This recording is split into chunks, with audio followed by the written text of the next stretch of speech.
चैतन्य निताई एक बार करुणा कर। चैतन्य निताई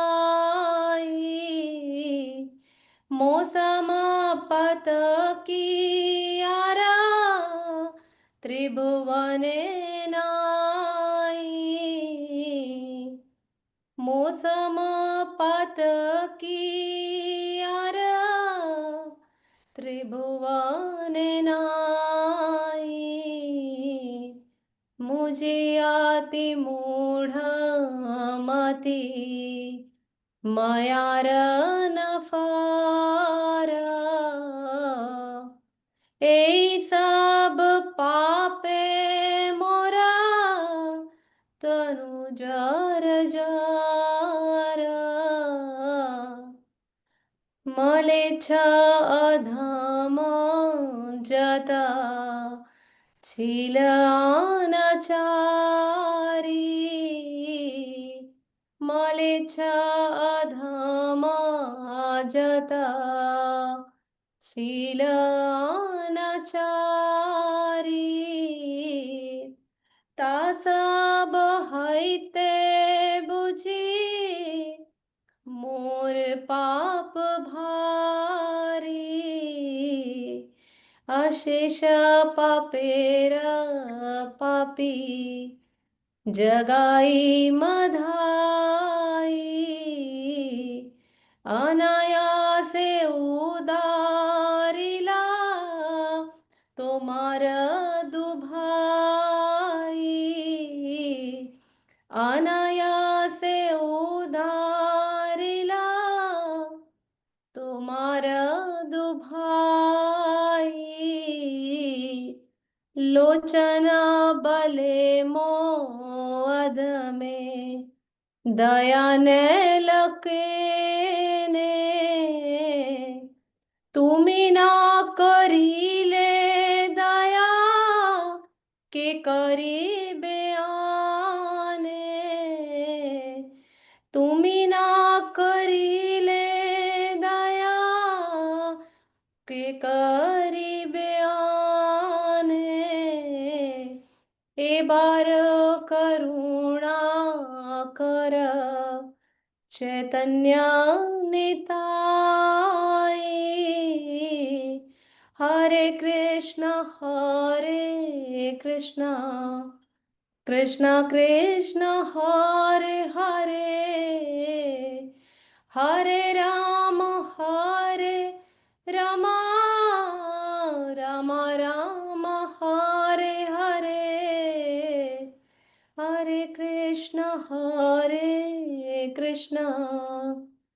कृष्ण कृष्ण हरे हरे हरे राम राम राम हरे हरे। हरे कृष्ण कृष्ण कृष्ण हरे हरे हरे राम राम हरे हरे। श्रील प्रभुपाद की जय। जगत श्री प्रभुपाद की जय। बड़ा सुंदर सा भजन है। लोचन दास ठाकुर कहते हैं चैतन्य महाप्रभु से कि प्रभु मुझ पर इस बार इतनी कृपा करिए क्योंकि मेरे समान कोई भी पापी नहीं है और आपके जैसे कृपा करने वाला कोई भी इस त्रिभुवन संसार में नहीं है। और कहते हैं कि मैं इतना मूढ़मती हूँ, इतना अधम हूँ, इतना पापी हूँ कि आपके श- करीब आने पर, आपके मुझ पर कृपा करने पर ही केवल मेरा उद्धार हो सकता है। क्यों? क्योंकि मैं एक माया का दास हूं और माया का दास होने के कारण मेरा ये जो शरीर है पाप से अत्यंत जर्जर हो गया है। कितना सुंदर भजन लिखे हैं लोचन दास जी ने, कितना सुंदर। और आगे कहते हैं कि मैं इतना मलेच्छ हूं, अधम हूं, दुराचारी हूं और उससे भी कहीं अधिक पापी हूं। क्या कह रहे हैं? मलेच्छ अधम जति छील अनाचारी। अरे मेरे से ज्यादा पापी कोई भी नहीं है, कोई भी नहीं है। इतना सुंदर भजन कह रहे हैं। और आगे कहते हैं कि जिस प्रकार आपने सबसे ज्यादा पाप करने वाले जधाई मधाई का भी उद्धार कर दिया, आप इतने उदारशील हैं, इतने उदारशील हैं कि आपने ऐसे जधाई मधाई का भी उद्धार कर दिया, तो कृपया मुझ पर कब आप दया करेंगे? कहते हैं मुझ पर आप कब दया करेंगे? और क्या कहते हैं? लोचन बने मो अधमे दया नैल करी, तुम्ही ना करीले दया के करीबे आने। और आप यदि मुझ पर दया नहीं करेंगे तो मैं क्या करूंगा? इस प्रकार से बड़े सुंदर से वैष्णव भजन को लोचन दास ठाकुर पाद ने लिखा है। और यही अपनी मता दशा को भी हमारी माता रुक्मणी महालक्ष्मी के अवतार वैदर्भी इसी मंशा के साथ रुक्मणी मंगल प्रसंग में अपने भी पत्र को प्रेषित करती हैं और बड़ा सुंदर गीत उनके सामने लिखती हैं। आइए रुक्मणी मंगल प्रसंग की ओर बढ़ते हैं कि भगवान हम पर भी ऐसे कृपा कराएं और हम जैसे मूढ़ अधम पापी लोगों पर अपनी कृपा करके हमको भी इस पथ मार्ग से मुक्त करें, इस पतित मार्ग से। ओम नमो भगवते वासुदेवाय। ओम नमो भगवते वासुदेवाय। ओम नमो भगवते वासुदेवाय। नारायणं नमस्कृत्यं नरं चैव नरोत्तमं देवीं सरस्वतीं व्यासं ततो जयामुदीरये। नष्टप्रायेषु अभद्रेषु नित्यं भागवत सेवया भगवती उत्तम श्लोके भक्तिर्भवती नैष्ठिकी। कृष्णाय वासुदेवाय देवकी नंदनाय च नंदगोपकुमाराय गोविंदाय नमो नमः। जय श्री कृष्ण चैतन्य प्रभु नित्यानंद श्री अद्वैत गदाधर शिवासादि गौर भक्त वृंद। हरे कृष्णा कृष्णा कृष्णा हरे हरे, हरे राम राम राम हरे हरे। नमो ओम विष्णुपादाय कृष्ण पृष्ठाय भूतले श्रीमते भक्ति वेदांत स्वामिनिति नामिने। नमस्ते सरस्वती देवी गौरवाणी प्रचारिणे निर्विशेष शून्यवादी पाश्चात्य देश तारिणे। अनंत कोटि वैष्णव वृंद की जय। जगत गुरु शील प्रभुपाद की जय। परम पूज्य गुरुदेव महाराज भक्ति सिद्धार्थ स्वामी महाराज की जय। समस्त भक्त वृंद रसिक जनों का, कथा श्रवण कर्ताओं का, श्रद्धालु जनों का और ऐसी श्रीमद् भगवत कथा पर अपनी आस्था रखने वाले सभी हमारे ऐसे भक्तों का हम स्वागत करते हैं जिनके जीवन में आश्रय पाद ही भगवान श्री कृष्ण है और उनके जीवन का एक ही उद्देश्य बना हुआ है। जिस प्रकार से उद्देश्य माता रुक्मणी ने बनाया कि मेरे अगर सदृशम पति होंगे, अगर अर्थात अनादि काल से चीरकाल से कोई एक है मेरा पति है तो कृष्ण है, उसी ही तरह हमारी भी आराध्य सदृशम अनादि कालम अगर कोई होंगे तो केवल और केवल कृष्ण होंगे। तो ऐसी प्रार्थना के साथ आप सभी का स्वागत करते हैं कि आप सभी के जीवन में कृष्ण भक्ति सदैव बनी रहे और सदैव इस रुक्मणी मंगल प्रसंग के जैसे आपके भी जीवन में सदैव मंगल हो, यही आशा करते हैं, यही कामना करते हैं। हमने कल बड़ी सुंदर कथा का श्रवण किया और कहाँ पहुंचे थे कि क्या रुक्मणी मैया अब शिशुपाल से विवाह करेंगी या भगवान श्री कृष्ण उन्हें लेकर आगे चले जाएंगे, द्वारकेश्वरी बनाएंगे। अरे बिल्कुल निश्चित ऐसा ही होना है। क्या बताइए, ऐसा ही होगा? अरे बिल्कुल ऐसा ही होगा।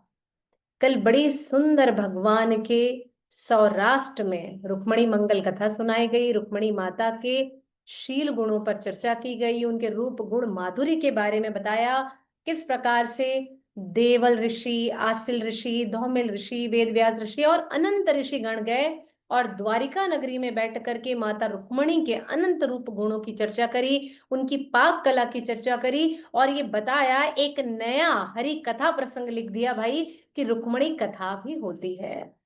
वैसे तो हमारे यहाँ श्रीमद् भागवतम की कथाओं में षष्टम दिन रुक्मणी मंगल होता ही होता है और सप्तम दिन जो होता है उस दिन सुदामा चरित्र होता है और उसके बाद कथा विराम हो जाती है।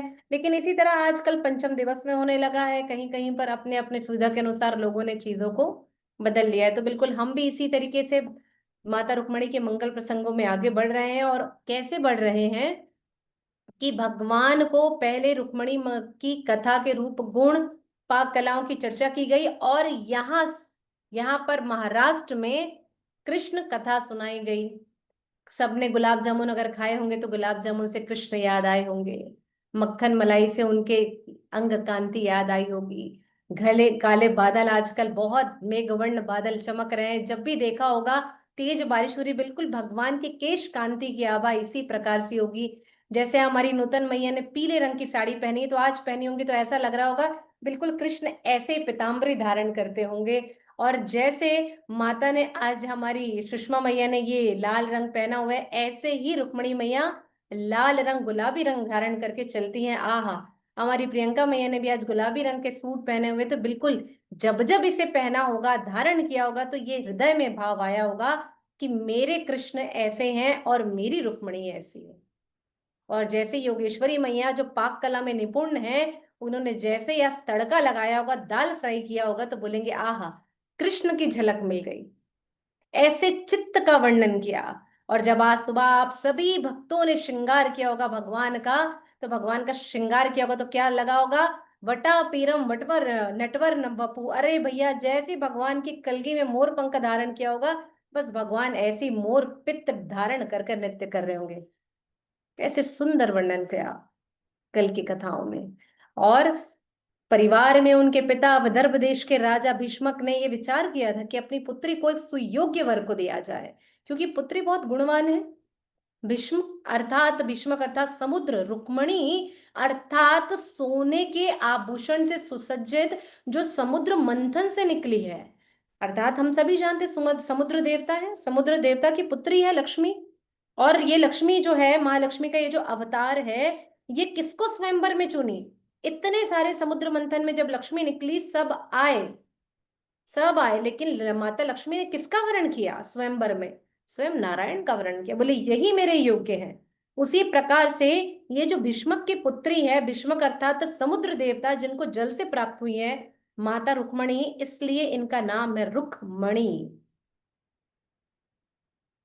तो ये कैसे किसी के साथ ब्याही जा सकती है, ऐसा भीष्मक का विचार है। और बड़ा सुंदर विचार करके वो कहते हैं कि इनके लिए सुयोग्य केवल कृष्ण ही हो सकते हैं। विचार किया था, लेकिन बड़ा जो बेटा है रुक्मी, बड़ा ही विद्रोही है। और विद्रोही भी कैसा विद्रोही, जहां पर वो केवल ये सोचता है कि मेरे राज्य का विस्तार कैसे हो जाए, क्यों ना कृष्ण से इसका विवाह को हटा दिया जाए और इसका विवाह शिशुपाल के साथ कर दिया जाए। शिशुपाल कौन है भैया? ये भी कृष्ण के ही भाई है। और ये जो इनके बुआ का भाई है, अगर इसके साथ विवाह कर दिया गया तो निश्चित है कि मेरे राज्य का विस्तार होगा और मुझे अनेक राजाओं का संग मिलेगा। कैसे? दंत्रवक्र का संग मिलेगा मुझे, पौंड्रिक का संग मिलेगा मुझे, शाल्य का संग मिलेगा। तो ये सारे लोग एक साथ जब हो जाएंगे तो निश्चित है कि मेरा विस्तार बहुत अधिक हो जाएगा। तो भैया कृष्ण से विवाह नहीं करना है, 3 दिन में तय कर दिया, शिशुपाल के साथ विवाह होना है। अब पूरे विदर्भ राज्य को सुंदर तरीके से सजा दिया गया। राज्य में आदेश दिया गया कि विदर्भ देश के राजकुमारी का विवाह सभी कोई सुंदर ब्यूटी पार्लर जाए और तैयार होकर के आए, पुरुषों को भी और माताओं को भी। सुंदर सुंदर उपटन लगाया है, चंदन लगाया है, पूरा विदर्भ देश सुंदर चंदन की खुशबू से महक रहा है।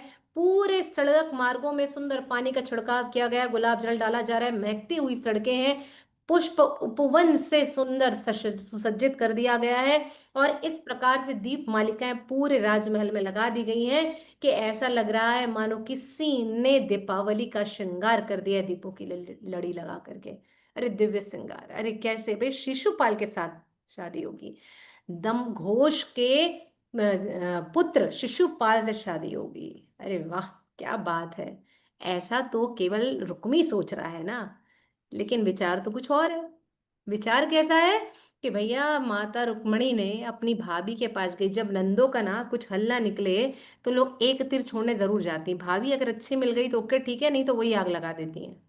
वैसे इनकी भाभी बड़ी अच्छी थी, इन्होंने कहा भाई कि एक काम करो, तुमने हृदय से जिसको वर्ण कर लिया है, ठीक है, कृष्ण ने ना भी किया हो, ओके ठीक है, हमें क्या पता, क्योंकि तुमने तो कथाएं सुन के उनको हृदय में स्वीकार किया है ना।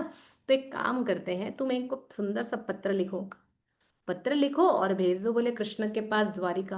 अरे बोले भैया आप, भाभी आप कह तो बड़े सही बात रही है, लेकिन कहीं आपने भैया को बता दिया तो। अरे ऐसा नहीं होगा, मुझे भी पता है मेरा पति कैसा है। कई भाभियां ऐसी होती हैं, वो ये बता देती कि मुझे पता है तेरा भाई कैसा है, टेंशन मत ले, मैं नहीं बताने वाली हूँ।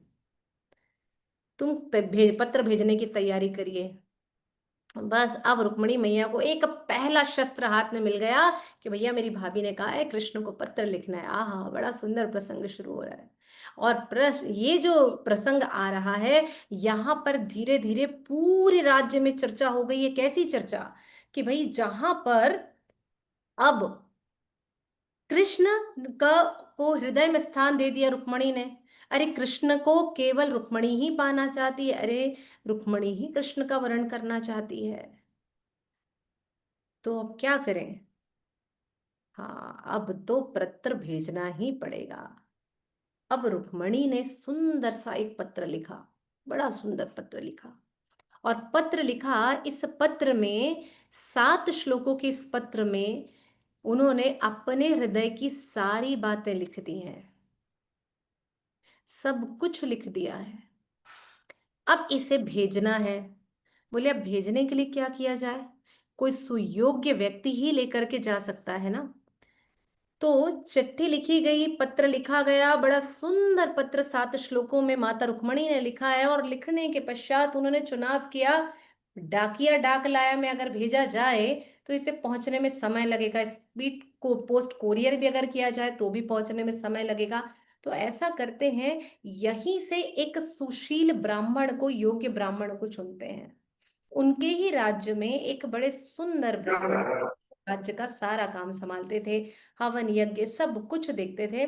तो उन ब्राह्मण का नाम था सुदेव। सुदेव ब्राह्मण जो थे, जिनको सुनंदन भी उनका एक नाम आता है। सुनंदन के नाम से श्रीधर चक्रवर्ती पाद लिखते हैं कि इनका वर्णन गोपाल चंपू में भी आता है।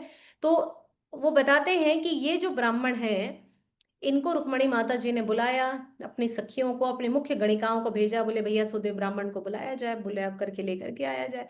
लेकर के जब वो यहाँ पर आते हैं तो बोलते हैं कि भैया आपको ये पत्र लेकर के द्वारिका जाना है। तो ब्राह्मण देवता कहते हैं, हे राजकुमारी, एक तो आपका भाई क्रूर, अत्याचारी, मैं गरीब ब्राह्मण, ऐसे ही आप लोग के दिए में खा पी के पल पोस रहा हूं। अब आप विद्रोह करने बोल रही हैं, और उसमें भी मुझे चिट्ठी लेकर के आप जाने बोल रही हैं, कैसे संभव है? बोले ये तो मुझे नहीं पता है, पर राजकुमारी है, राज्य की मना भी नहीं कर सकते हैं। तो उन्होंने कहा कि आप इसे लेकर के जाइए और कृष्ण के पास जाइए। बोले कैसे जाऊंगा, आपको परसों ब्याह करना है और आज आप मुझे पत्र लेकर के जाने बोल रही हैं, कैसे संभव हो पाएगा? कैसे संभव? बोले ये तो मुझे नहीं पता, आप दौड़ते जाइए, उड़ते जाइए, हवा में जाइए, किसी मायावी शक्ति का प्रयोग करके जाइए, पर आपको ही जाना है। बोले अरे लेकिन तुम्हारे भाई ने तो सारी व्यवस्थाओं के लिए मुझे यहाँ लगा दिया है। क्यों? क्योंकि बोले यहाँ विवाह किसका होना है? यहाँ विवाह तो आपका और शिशुपाल का होना है। सारे राज्य में सारी व्यवस्थाएं, ऋग्वेद यजुर्वेद के जितने भी शास्त्र है उनका उच्चारण चल रहा है एक दिन पूर्व से। कहाँ पर विवाह मंडप होगा, कहाँ पर यजमान बैठेंगे, कहाँ पर आगुंतक आके बैठेंगे, कैसे वहां पर जजमान गृह होगा, कहाँ पर आकर जेवनाज देना है, सारी व्यवस्थाएं उन्होंने मुझे दे रखी है। और आप यदि मैं ही चला गया तो कैसे संभव है ऐसा हो पाना? बोले नहीं ये तो मुझे नहीं पता है, जाएंगे तो आप ही। बोले ठीक है भैया, अब रानी का आदेश, राजकुमारी का आदेश है, जाएंगे। ठीक है, लेकिन ना उनके हृदय में एक बात आ रही थी, भाई ने चुपचाप विवाह कर दिया है, कर दिया, कर लेना चाहिए ना, क्या फर्क पड़ता है? अब उसे क्या पता क्या फर्क पड़ता है, लेकिन फर्क तो पड़ता है भाई। हाँ, पहले तो ऐसा होता था कि भाई अगर लड़की लड़का का विवाह होना है तो शिष्टाचार के रूप में श्री कृष्ण ने पहला शिष्टाचार बता दिया। क्या? कि मैं अपने विवाह की बात माता पिता से नहीं कर सकता, भैया आप हैं घर जोड़ो राम। नारद जी को कहा, जाइए आप ही कुछ योजना बनाइए। तो शादी जोड़े राम ने उनके लिए योजना बना दी।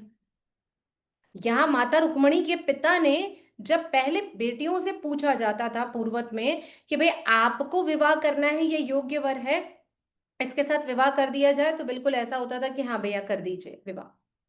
तो लड़की की हाँ और ना पर संभव था। फिर पहले स्वयंवर होते थे, अर्थात लड़की स्वयं अपनी योग्यता के अनुसार सामने से आए हुए राजाओं में चयन करती थी, वरमाला डालती थी और फिर विवाह संस्कार होते थे। ये भी अधिकार दे रखा था भीष्मक राजा ने, बेटा तुम जिसको चुनोगी चलेगा, लेकिन भाई के डर के, बेटे के डर के मारे यहाँ पर वो भी नहीं कर पा रहे थे, बुजुर्ग हो चले थे। तो अब ब्राह्मण देवता मन में हजार सवाल लेकर के निकल पड़े हैं, कहाँ द्वारिका जाने के लिए थोड़ा दूर चल करके जाते हैं, बुजुर्ग हो गए हैं, रास्ते में एक मार्ग में आकर के थक करके बैठ गए हैं, कुछ अपनी पोटली से निकाला, थोड़ा सा खाया। द्वारिका इतनी दूर है, पहुंच जिस दिन पहुंचूंगा उसी दिन तो विवाह है, पहुंचूंगा कैसे, हे भगवान, ये राजकुमारी ने मुझे कैसे दुविधा में डाल दिया है, क्या किया जाए, अब मैं क्या करूं, कुछ तो सहायता कीजिए। अब ही सहायता कृष्ण से नहीं मांग रहे, सहायता भगवान से मांग रहे, वो नारायण से सहायता मांग रहे। अभी कृष्ण को पता है कि सहायता तो मुझे ही करनी है। हम्म। और ये यहाँ से सहायता मांग रहे हैं, अब आगे में गए हैं। जाने के पश्चात कुछ देर विचार करते हैं, बैठ जाते हैं, बैठते हैं, भगवान अभी तो इतना दूर है, पैदल चल करके जाना है, उड़ कर भी नहीं जा सकता। यहाँ कुछ पाते हैं और कुछ देर के लिए विश्राम करने के लिए जैसे ही लेटते हैं, लेटने के तत्क्षण बाद उनकी आंखें लग जाती है। और जैसी आंखें खुलती हैं, भगवान ऐसा चमत्कार करते हैं कि सीधा सुदेव ब्राह्मण यहाँ से विदर्भ देश से निकल करके द्वारिका पहुंच गए, महाराष्ट्र से सौराष्ट्र। जय जय जय, ये क्या चमत्कार हुआ है। तत्क्षण आंखें खुली, बोले मैं कहाँ आ गया हूँ, ओह, बोले मैंने इतना चल लिया था, कल इतना चल लिया था। अब यहाँ आ गए हैं, बोले पहुंच रहे हैं, द्वारिका नगरी के द्वार पर आए हैं, बोले मुझे भगवान श्री कृष्ण से मिलना है, भाई मैं संदेश लेकर के आए हैं विदर्भ राजकुमारी का। तुरंत उन्हें बुलाया गया। जैसे ही उन्होंने देखा कि एक ब्राह्मण देवता आए हैं, तो भगवान श्री कृष्ण यदुवंश के राजा, वृष्णिवंशी, वे अपने स्वर्ण रथ से स्वयं उतर करके आए और उस ब्राह्मण देवता का आदर सत्कार किया। अब तक सुदेव ब्राह्मण के हृदय में ना शंका थी भगवान श्री कृष्ण को लेकर के, अब यहाँ इसकी शंका दूर हो गई। बोले नहीं, ये तो कुछ तो योग्य लग रहा है, कुछ तो बात है इसमें। और लेकर के भी क्या था, कबूतर जा जा जा, पहले प्यार की पहली चिट्ठी कान्हा को दिया। लेकिन उसके पहले ही कृष्ण, रुक्मणी ने पहला पत्र नहीं लिखा है, कृष्ण ने अपना पहला पत्र नारद जी ने भेज दिया है रुक्मणी के पास। तब तो उनके चित्त में, उनके स्मरण में कृष्ण आकर के बैठे ना। जब कृष्ण उनके चित्त में आकर के बैठ गए, तब यहां से रुक्मणी जी ने उन्हें पत्र भेजा है। और जैसे ही भगवान श्री कृष्ण अपने स्वर्ण रथ से उतर करके द सुदेव ब्राह्मण का स्वागत करने के लिए आए, उन्हें प्रणाम किया, और प्रणाम करने के बाद स्वयं द्वारिकाधीश ने अपने स्थान पर उस ब्राह्मण देवता को बैठाया, दूसरा शिष्टाचार प्रस्तुत किया। क्या बताया कि यदि, ये हमारे वैष्णव सदाचार में भी है, यही बात शिला प्रभुपाद ने भी लिखी वैष्णव सदाचार की पुस्तिका में। वे कहते हैं कि जब भी कभी भी हमसे कोई भी योग्य आ जाए, हमसे कोई बड़ा आ जाए, या हमसे कोई छोटा भी गुणवान हो, बुद्धिमता हो, उसके विदुषी हो, तो उसे क्या करना चाहिए, तत्क्षण उसे देख करके खड़े हो जाना चाहिए। और ये शिष्टाचार प्रस्तुत किया स्वयं भगवान श्री कृष्ण ने। क्यों, सुदेव ब्राह्मण है, ये यदुवंशी हैं, लेकिन ब्राह्मण तो कौन है, भगवान का मुख है ना। उन्होंने तत्क्षण वहां से खड़े हुए और उनका स्वागत किया और उन्हें कहा बैठा, यथा स्थान दिया।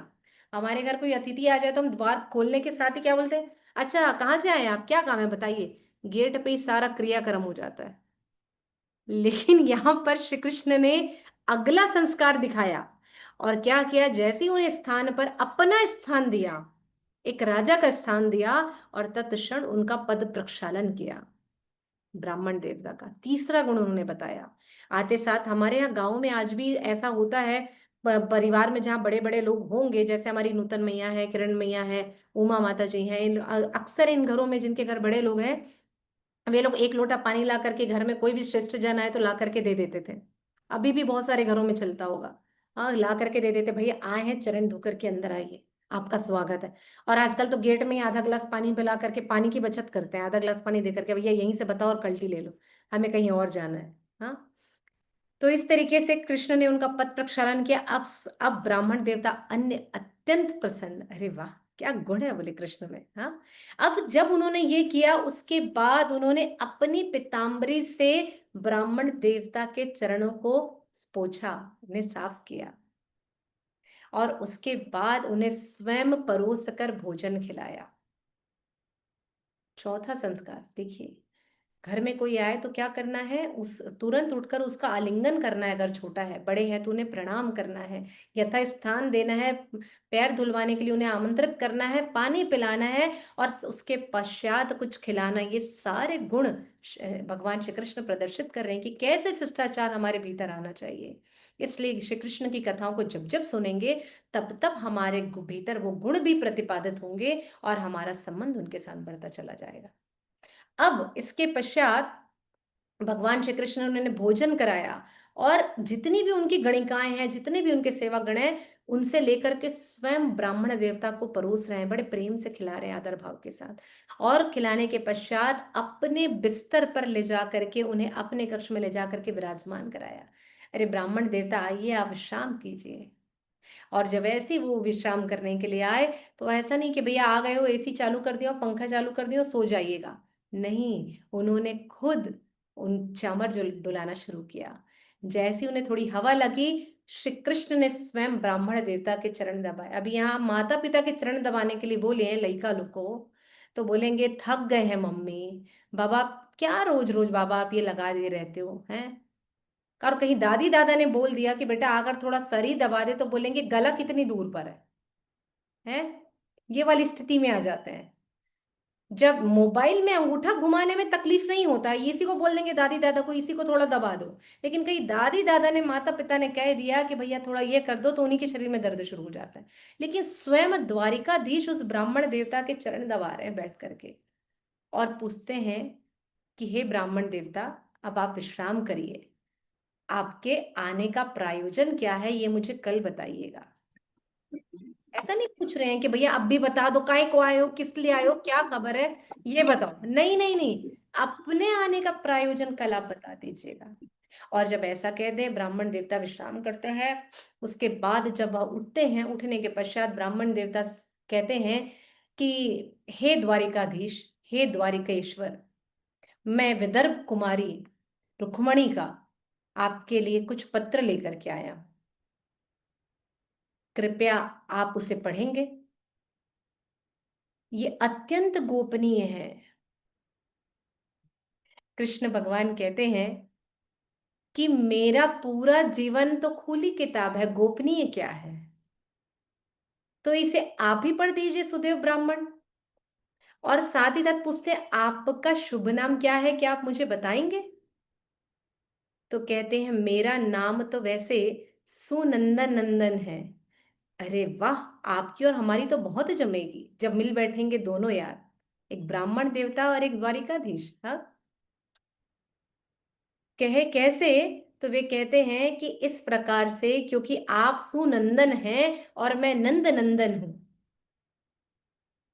और आपको फिर वो बताते हैं, मुझे यहाँ बहुत सारे लोग मुझे सुदेव ब्राह्मण के नाम से भी बुलाते हैं। उसके पश्चात वे उन्हें माता रुक्मणी का पत्रक देते हैं, और पत्रक दे करके कहते हैं कि विदर्भ कुमारी का ये गोपनीय पत्र आपके लिए है। लेकिन तत्क्षण कृष्ण कहते हैं कि विदर्भ कुमारी ने मेरे लिए पत्र जो भेजा है, इसे आप ही पढ़ करके सुनाइए।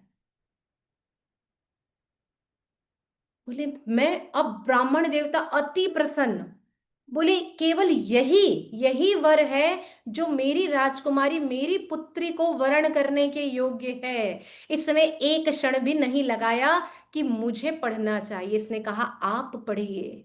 ऐसा राजा और ऐसा वर तो कहीं मिल ही नहीं सकता, जो स्वयं ब्राह्मण की सेवा कर रहा है, जो स्वयं अपने आसन से उठ करके आया और इतनी गोपनीयता भरी बातों को स्वयं पढ़ने को कह रहा है।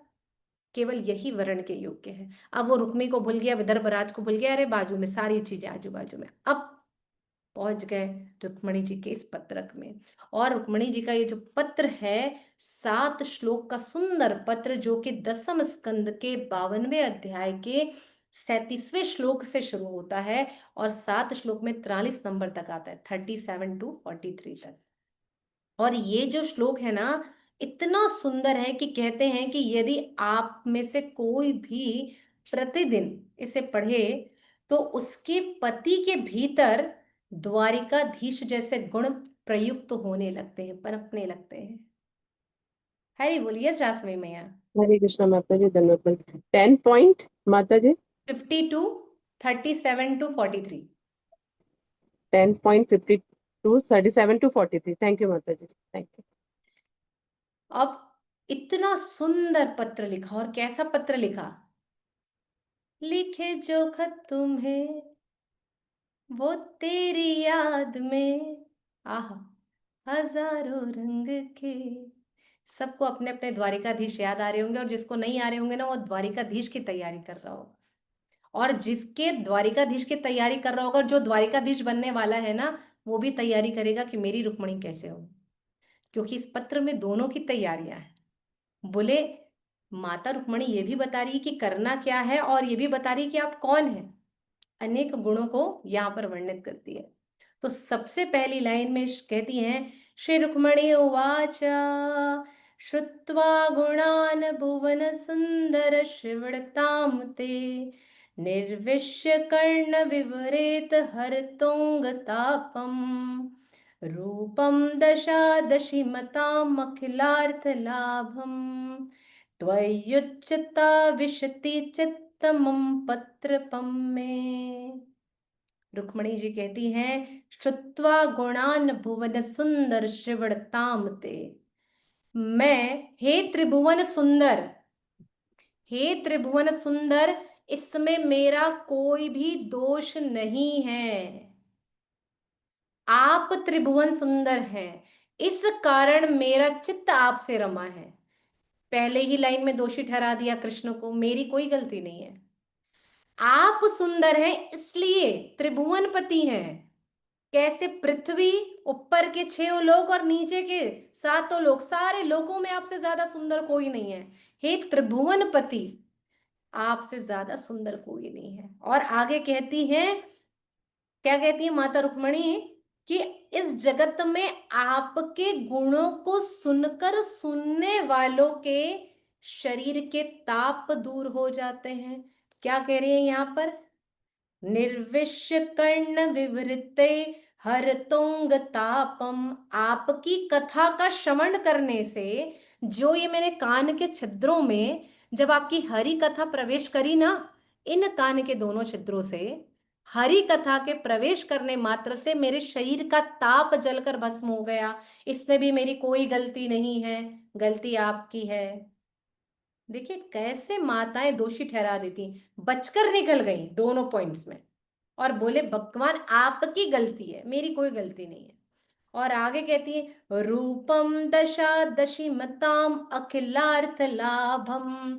और आगे कहती है, आपके सौंदर्य को देखने मात्र से, क्योंकि मैंने तो सुना है, देखा तो आपको नहीं है, तो आपके सौंदर्य के बारे में सुनने मात्र से देखने वालों की सारी इच्छाएं संतुष्ट हो जाती हैं।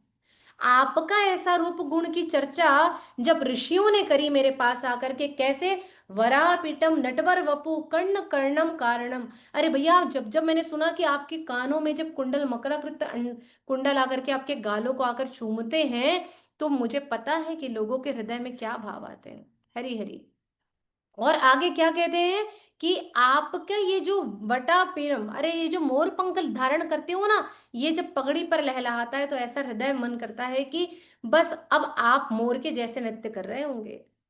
तो इसमें मेरी कोई गलती नहीं है। जितने भी सुनने वाले लोग हैं, जिन्होंने भी सुना है, मैंने भी सुना है आपकी इन कथाओं में, तो देखने मात्र से जो सारी इच्छाओं को पूर्ण कर देता है। तो हे कृष्ण, हे कृष्ण, इसलिए मैंने अपना निर्लज मन आपको दे दिया। मैं अब बेशरम हो चुकी हूं।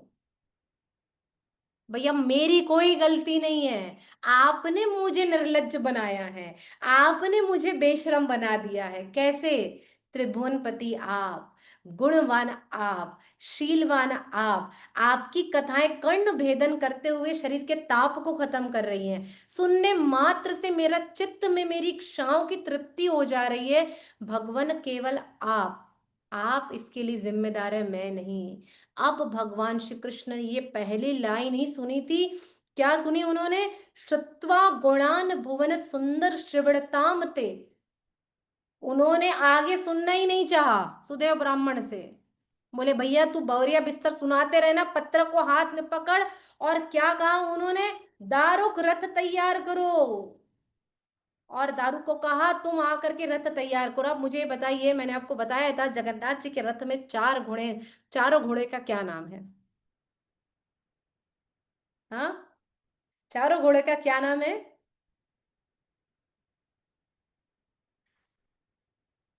देखिए, आगे पाठ पीछे सपाट। है क्या बात है?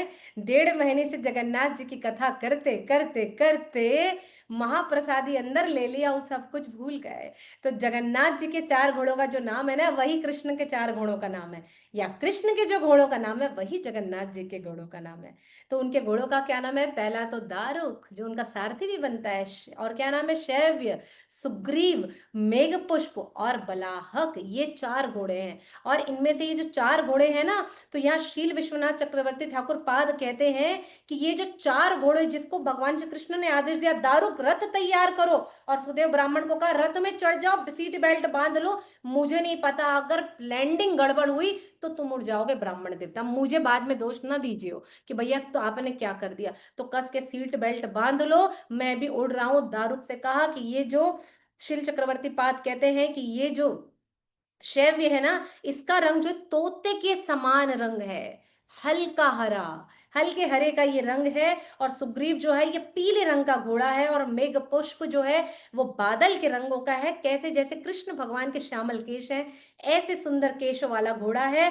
और जो बलाहक है वो सफेद रंग का घोड़ा है। ये चार घोड़ों के चार कलर को हमारे शील विश्वनाथ चक्रवर्ती पाद जो है पद्म पुराण से टीका करते हुए उल्लेखित करते हैं। और दारू को कहा अरे रथ आरूढ़ करो, और रथ पर चढ़ के तैयार हो जाओ। और वसुदेव ब्राह्मण का हाथ पकड़ा, खींच कर रथ पर चढ़ा दिया, और बोले तुम चढ़ते चलते बाकी के 7 श्लोक सुना देना, मैं सुन रहा हूं, तुम चलो, क्योंकि अब समय कम है। रुक्मणी ने बुलाया है। और चलते चलते भगवान श्री कृष्ण कहते हैं मुझे सबसे पहला जो रुक्मणी का गुण पसंद आया, शत्वा, कि यहां बता रहे हैं कि जब लड़की देखने जाएं तो लड़की को कैसे शील गुणों से युक्त होना चाहिए। श्रवण, श्रवण करने वाली है कि नहीं, अर्थात सुनने वाली है कि नहीं। आजकल में घर टूटने का सबसे पहला ही कारण है सब मितभाषी तो कोई है ही नहीं।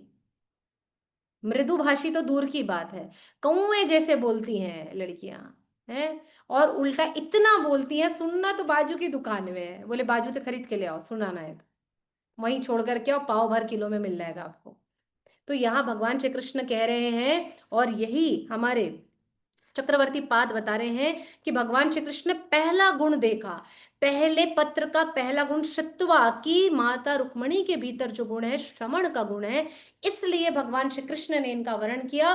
और कहते हैं कि कैसा गुण है उनके भीतर में जिस कारण से मैंने इन्हें वर्ण किया है। तो वो कहते हैं ता बुद्धि लक्षणों औदार्य रूपशील गुणाश्रयम। वो बताते हैं कि लक्ष्मी के अंदर यानी रुक्मणी के अंदर जिन गुणों की प्रधानता है, वो 5 गुण है, जिस कारण से मैंने रुक्मणी को वर्ण किया है। फिर आगे के पत्रों को पढ़कर सुनाऊंगा कि मैंने रुक्मणी को वर्ण क्यों किया है, और क्यों मैंने इसे अपनी अर्धांगनी, अपनी भार्या स्वीकार किया है। तो कहते हैं पहला कि उसकी बुद्धि, उसकी बुद्धि कैसी उसकी बुद्धि है कि वो सत्य को स्वीकार करती है और असत्य का त्याग करती है। तामम बुद्धि, अरे उसकी ऐसी बुद्धि है जिसको सत्य और असत्य के बीच का भेद पता है। उसकी बुद्धि कैसी है? तो उसकी बुद्धि हमेशा सबका आदर सम्मान करने वाली है। उसका चित्त कैसा है? सदैव असत्य यानी असंग को त्याग कर देता है। अर्थात हम कहते हैं ना अनुकूलस्य संकल्पा और प्रतिकूलस्य वर्जनम, अर्थात वो सदैव कथा का श्रवण पान करने वाली है, और जो कथा के अनुकूल नहीं है, लक्ष्मी, लक्ष्मी यानी रुक्मणी उसका त्याग कर देती थी। कथा सुनना उसकी पहली श्रवण भक्ति थी, इसलिए उन्होंने उनका गुण क्या बताया? बुद्धि। दूसरा लक्षण क्या बताया? सुलक्षणा है। कैसे सुंदर लक्षणों से अलंकित है कि जब वह उसकी चूड़ियां बजती हैं तो करताल की आवाज आती है, उसके पैर में जब महावर लगते हैं तो ऐसा लगता है सुंदर घरों में लक्ष्मी जी ने पद संचालन किया है। और कैसे लक्षित है, जब माथे पर वह बिंदी धारण करती है, यहाँ तिलक लगाती है, ऐसे सुशोभित होता है मानो स्वयं सूर्य ने अपनी ऊर्जाओं को आकर के यहाँ पर केंद्र बिंदु में दे दिया है। उसके बड़े बड़े कटाक्ष जो नजरें हैं वो इस प्रकार की हैं कि यदि वह किसी को देख ले तो निश्चित है कि वह उसके स्वरूप गुण से तुरंत ही मोहित हो जाए। और ऐसे वस्त्र धारण करती है जिस प्रकार से माता सीता जब अयोध्या में प्रवेश करती हैं, ब्याह बहू बन करके आई हैं, नववधु बन करके आई हैं, और कैकई माता सीता के सुंदर अंग कांति को देख करके और उनके सुलक्षण शरीर को देख करके कहती है कि ये कनक भवन आज से तुम्हारा हुआ। क्यों? क्योंकि नख से लेकर शीश तक माता सीता के एक भी अंग नहीं दिख रहे थे, केवल कुछ मुद्रिकाएं यानी कुछ अंगूठियां ही दिख रही थी।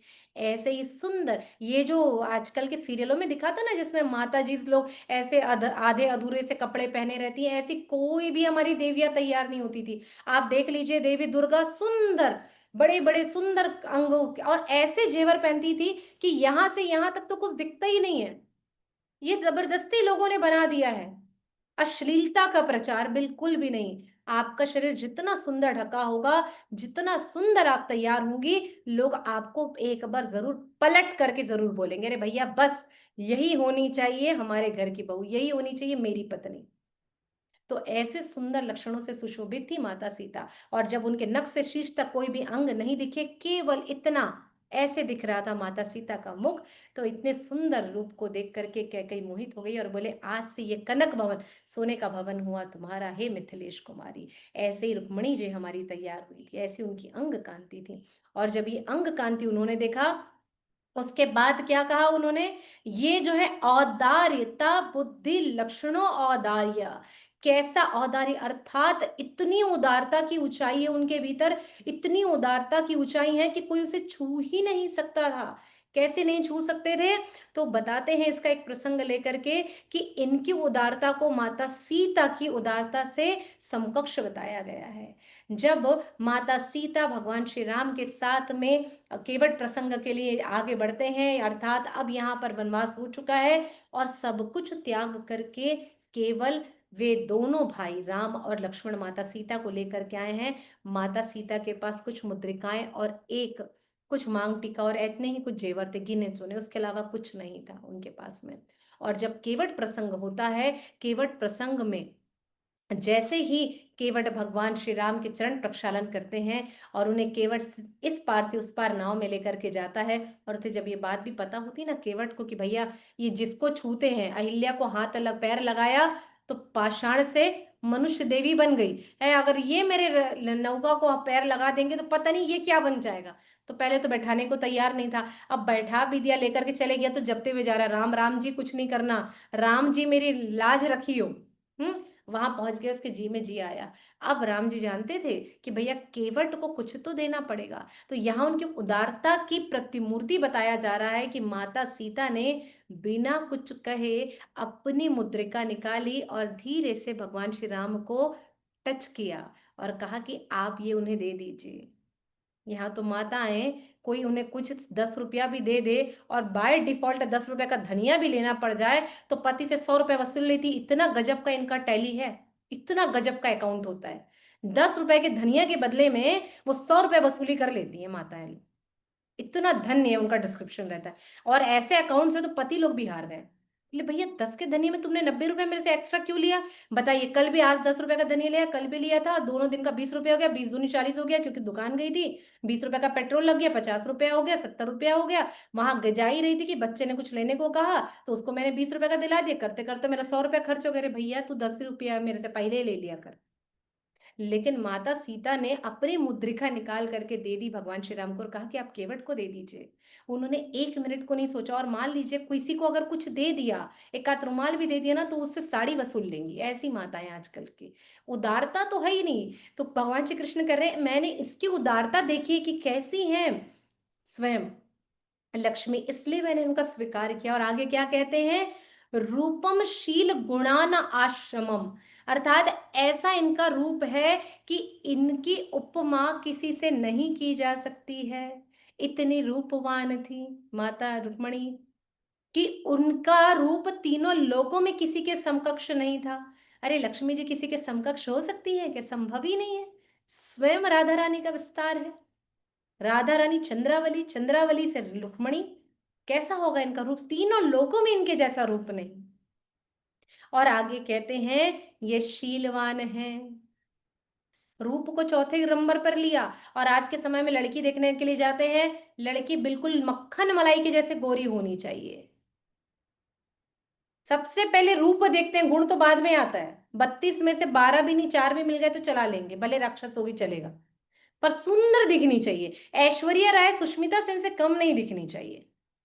शील रूप गुण बाकी चीजें तो बाजू में गई है। और भगवान श्री कृष्ण ने क्या कहा कि मैं चौथे नंबर पर उसके रूप की चर्चा कर रहा हूं। जिसके पास ये तीन चीज होंगी, निश्चित है कि वह रूपवान होगी। अर्थात लड़की की अब पांचवें गुण की जो चर्चा करते हैं जिससे वो अत्यधिक प्रभावित होते हैं, कहते हैं कि माता रुक्मणी शीलवान है। शील का अर्थ क्या होता है भाई?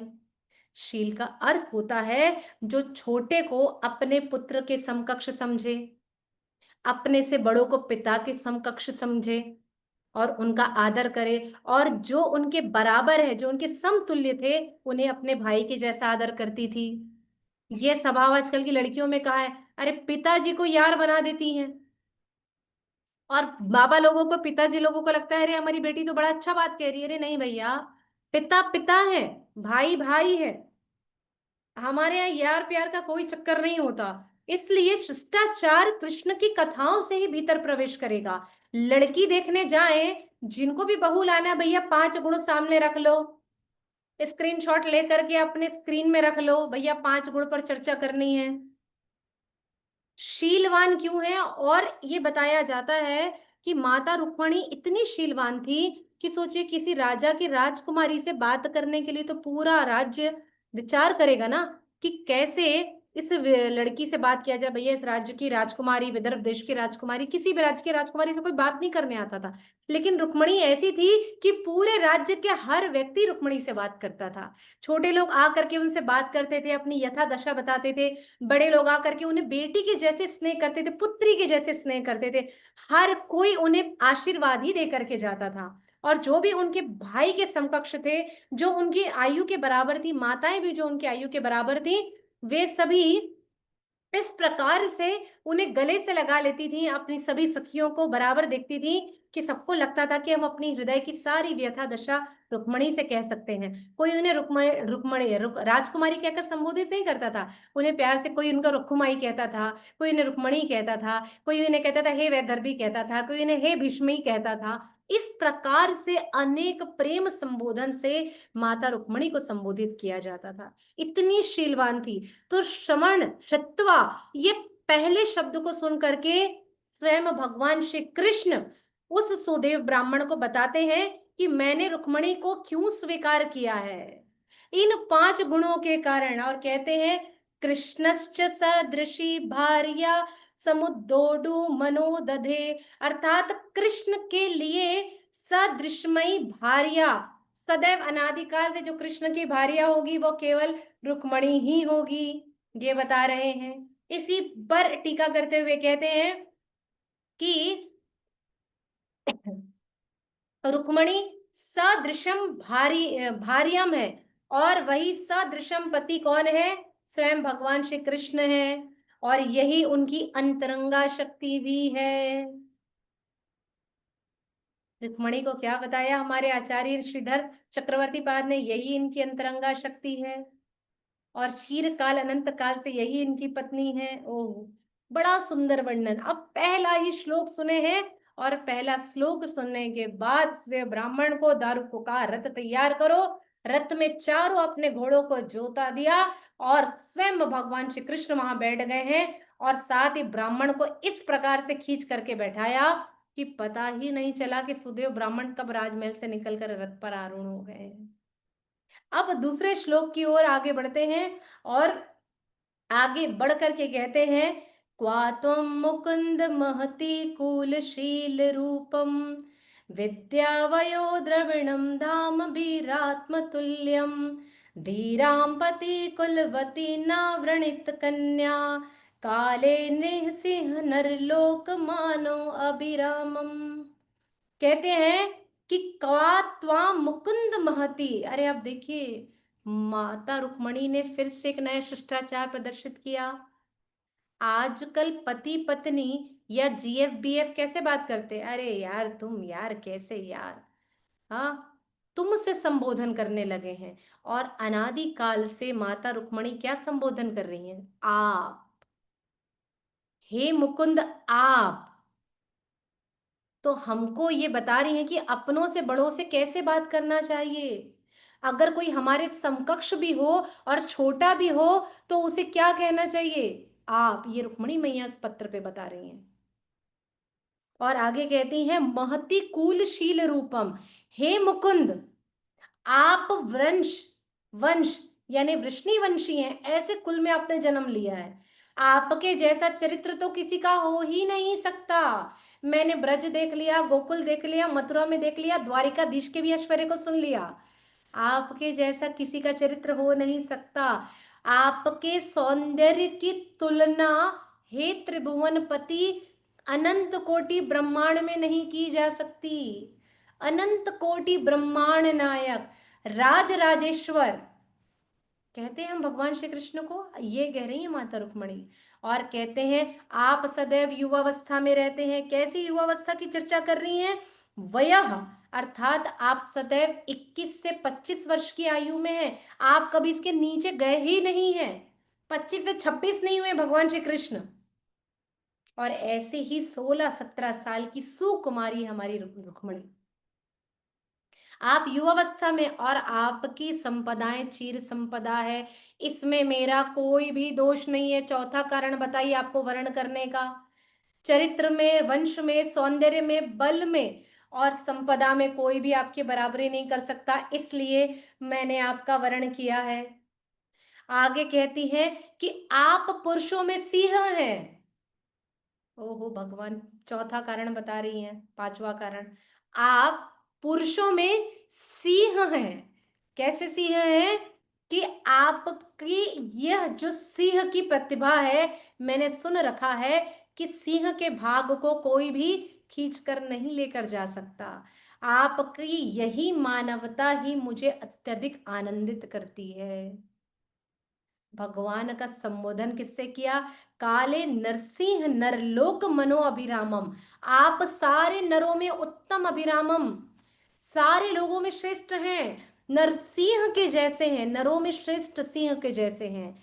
इसलिए उपयुक्त समय आ जाने पर मैं धीर और विवाह योग्य कन्या हो गई हूं। यदि आप मेरा वरण नहीं करेंगे तो क्या होगा? इसलिए आपको पति रूप में मैंने चुना है। कारण आप ही हैं, मेरी कोई गलती नहीं है। जय जय, मेरी कोई भी गलती नहीं है। आगे कहती है, तन्मे भवान खलु वृता परितंग जाया मामात्मा मामात्म परतिष्य भवतो अत्र विभो विदेहि मा वीर भागम भीरम शत्तु चैद आराध गोम्या युवृतम मिगपते बलिम अंबुजाक्षः।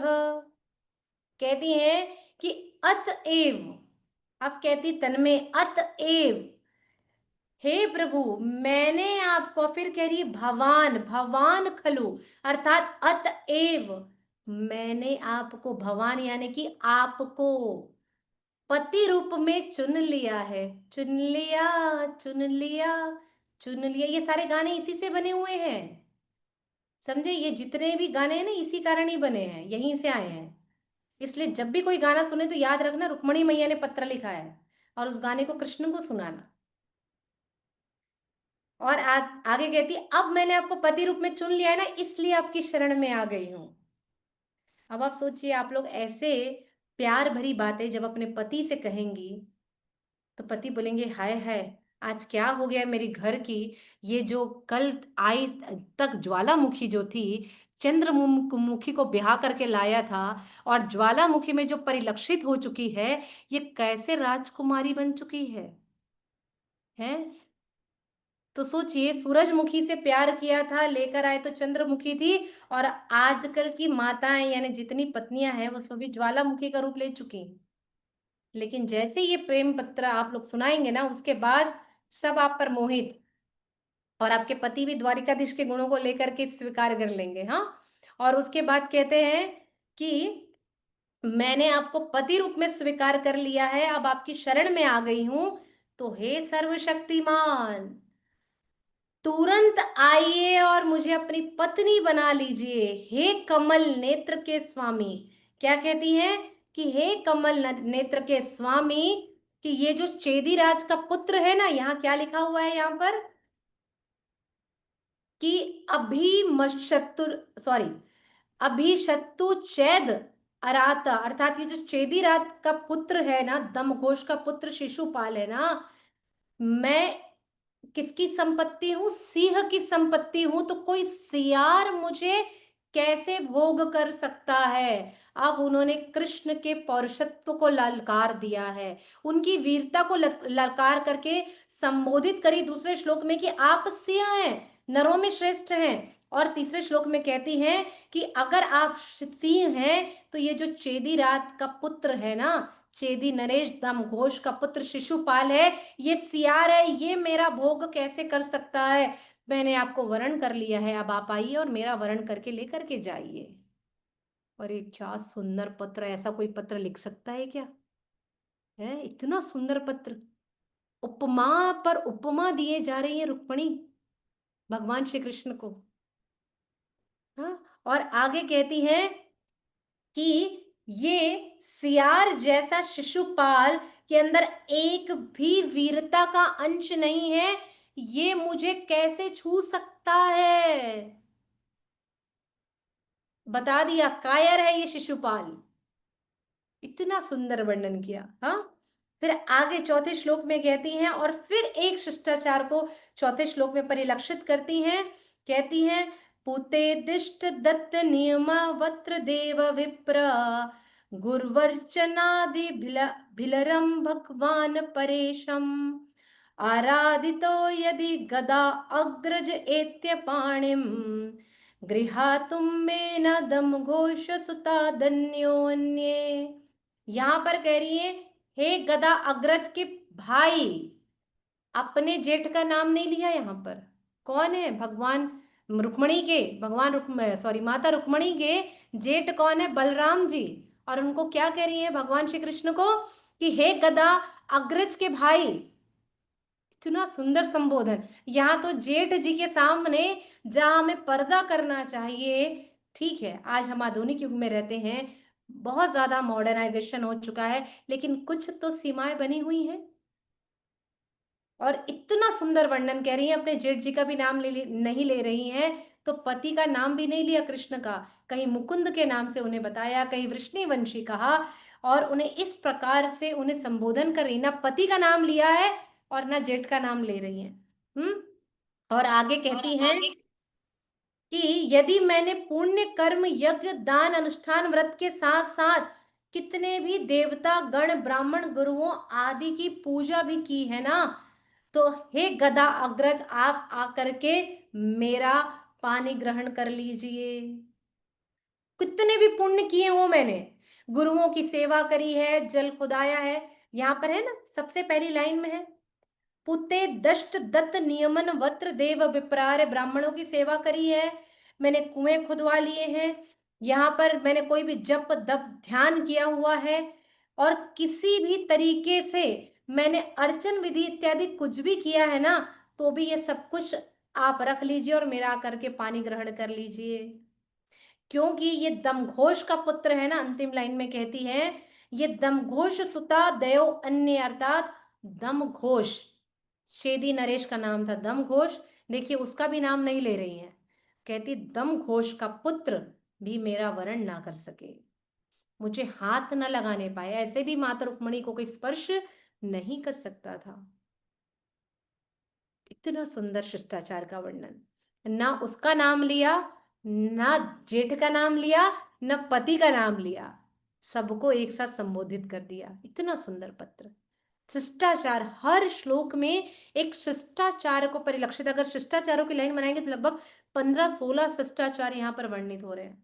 और ये 8वें नंबर का गुण था जिसका दोषी बनाया स्वयं माता रुक्मणी ने, कि आपके कारण है, वरना आप ही आकर के वर्ण करो भैया, मुझे नहीं पता।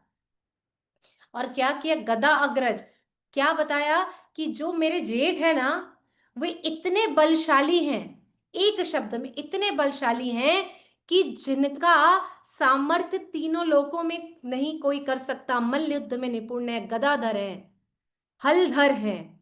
तो आप आइए सारी सेना लेकर के, जेठ जी को भी आमंत्रित दे रही हैं, आमंत्रण कर रही हैं कि आप आइए और मेरा वरण करके लेकर के जाइए, क्योंकि आपके भाई ऐसे, मुझे पता है कि मेरे को और कोई हाथ नहीं लगा सकता। अरे भाई के यानी जेठ के भी गुणों का वर्णन कर दिया, पति के भी गुणों का वर्णन कर दिया, उनकी सेना का भी वर्णन कर दिया। बोलते ना, एक तीर में दो तीन शिकार कर दिए माता रुक्मणी ने। इतना सुंदर। और इस प्रकार से कहते हैं हमारे आचार्यगण कि इतनी गंभीरता के साथ उन्होंने सारे लक्षणों को परिलक्षित किया कि शिष्टाचार की शील गुणों की परिकाष्ठा को पार कर दिया रुक्मणी ने। कोई सोच भी नहीं सकता था कि इतना सुंदर कोई प्रेम पत्र भी अपने किसी प्रिय को लिख सकता है। फिर आगे 5वें श्लोक में कहते हैं, 4:10 हो गया है, 5वां, 6वां और 7वां श्लोक हम कर लेंगे। 3 श्लोकों की आधे घंटे की व्याख्या और है, और मुझे सेवा में चलना है, तो मुझे क्षमा करिएगा। यहाँ से 5वें श्लोक से हम कल चर्चा करेंगे। बड़ी सुंदर चर्चाएं हैं कि किस प्रकार से माता रुक्मणी आगे कहती हैं और चर्चाएं होती है। हरे कृष्णा। जगत गुरु श्रील प्रभुपाद की जय, श्रीमद् भगवत पुराण की जय, रुक्मणी मंगल की जय। किसी का कोई प्रश्न हो तो बिल्कुल